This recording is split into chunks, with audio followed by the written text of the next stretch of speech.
Hey there! Do you ever feel like you have no idea what the government is up to? Well, today we're going to change that. We're going to hand you the key, so to speak. We're diving into Brazil's Lei de Acesso à Informação, or AI for short. Think of it as your personal guide to holding them accountable. All right, let's get real for a second. We've all seen it, right? That one street in your neighborhood that floods every single time it rains.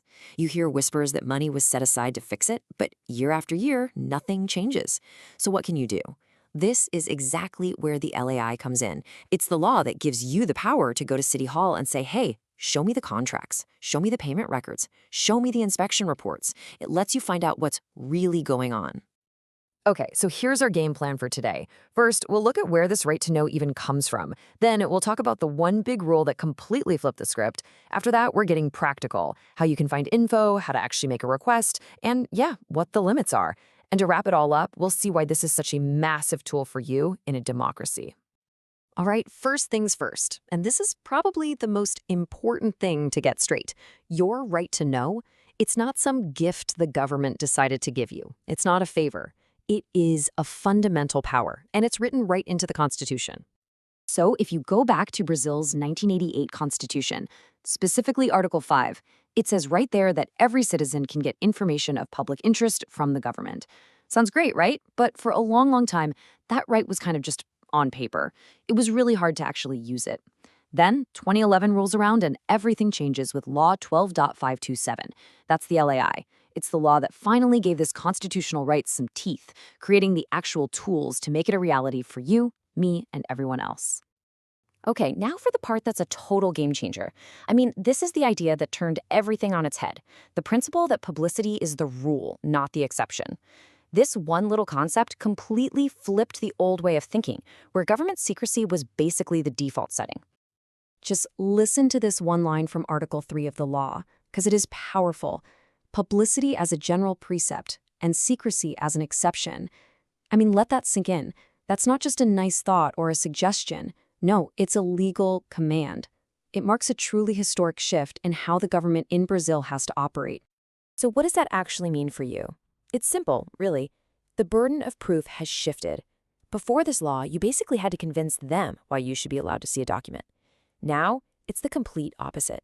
The government has to prove why something should be kept secret. And if they can't come up with a really good legal reason, they have to hand it over. The default setting is now total transparency. Okay, so this whole openness principle sounds great, but how does it work in practice? Well, the law basically creates two main channels for information. Think of it like this. One is proactive, where the government is required to push information out to the public. The other is reactive, where you get to pull the specific information you want from them. Let's break down those two channels. First, you've got active transparency. This is basically the government's duty to publish all sorts of important info online, automatically, without anyone even having to ask. Then you have passive transparency. This is your right to ask for something specific that isn't already out there, and they have to give you a response. So yeah, it's the info that comes to you versus the info you have to go get.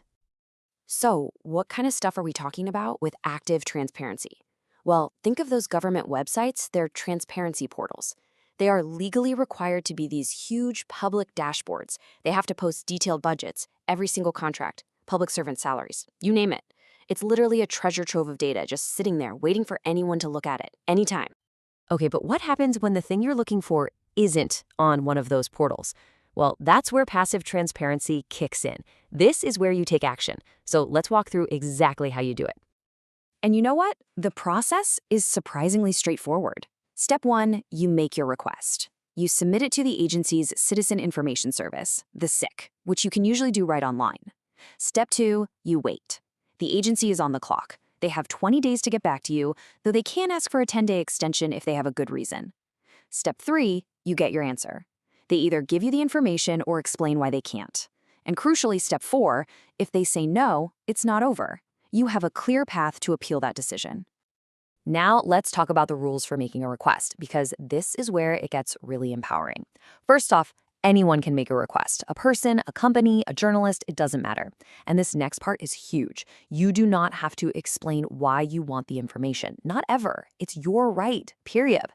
The service itself is free, though you might have to pay for photocopies if you want physical documents. The only thing you need to do is make sure your request is specific enough so they can actually find what you're asking for.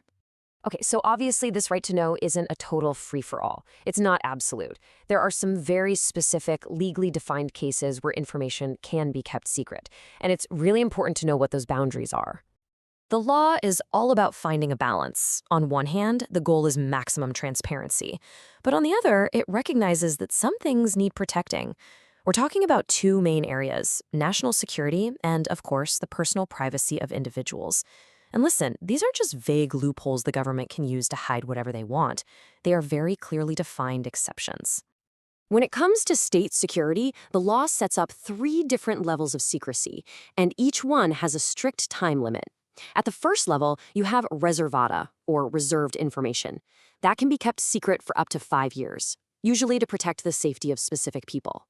The next level up is secreta, or secret. Think strategic plans, stuff like that. That can be held for 15 years. And at the very top, you've got ultra secreta, top secret.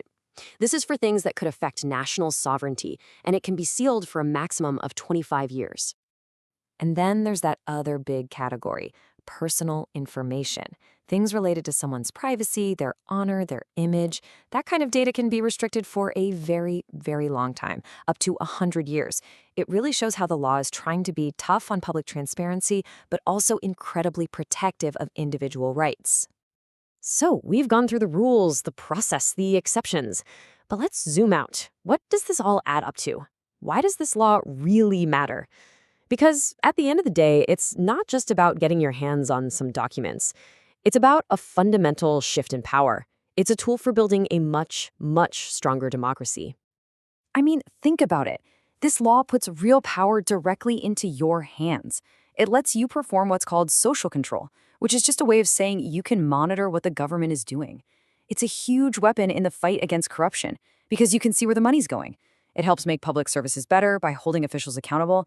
And maybe most importantly, it lets us all be informed citizens, making decisions based on facts, not just rumors and hearsay. So there you have it. The LAI isn't just another law on the books. It's a powerful tool for change, and it's sitting right there, in your hands. It's what transforms you from just being a bystander into being an active participant in your own democracy. So after all this, the only real question left is, what are you going to ask first?